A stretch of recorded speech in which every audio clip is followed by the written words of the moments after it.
নোয়াখালীর চৌমোহনীতে ৩টি আবাসিক হোটেলে অভিযান চালিয়ে অসামাজিক কার্যকলাপে লিপ্ত থাকার অভিযোগে ১৪ তরুণ তরুণীকে গ্রেপ্তার করেছে জেলা গোয়েন্দা শাখা ডিবি। বৃহস্পতিবার দুপুরের থেকে বিকাল পর্যন্ত চৌমোহনী বাজারে জেলা গোয়েন্দা শাখা ও চৌমোহনী পুলিশ ফাঁড়ির যৌথ উদ্যোগে রাজ হোটেল, ঢাকা হোটেল এবং 7 স্টার হোটেলে এই যৌথ অভিযান পরিচালনা করা হয়।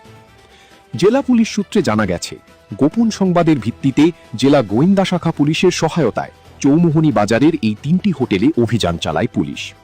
এই সময় হোটেলের বিভিন্ন কক্ষ থেকে আপত্তিকর অবস্থায় 7 জন নারী ও 7 জন পুরুষ সহ মোট 14 জনকে গ্রেপ্তার করা হয়। গ্রেপ্তাররা হলেন নোয়াখালী বেগমগঞ্জ এলাকার শাহাদাত হোসেন সাকিব, রিয়াজ হোসেন, রহমতুল্লাহ রিয়াদ, সদর উপজেলার মোহাম্মদ রিপন, সোনাইমুড়ি উপজেলার আকরাম, নুসরাত জাহান, শারমিন আক্তার, সেনবাগ উপজেলার আকরাম হোসেন, কবিরহাট উপজেলার ইয়াসিন, ঢাকা জেলার তাসমিন আক্তার,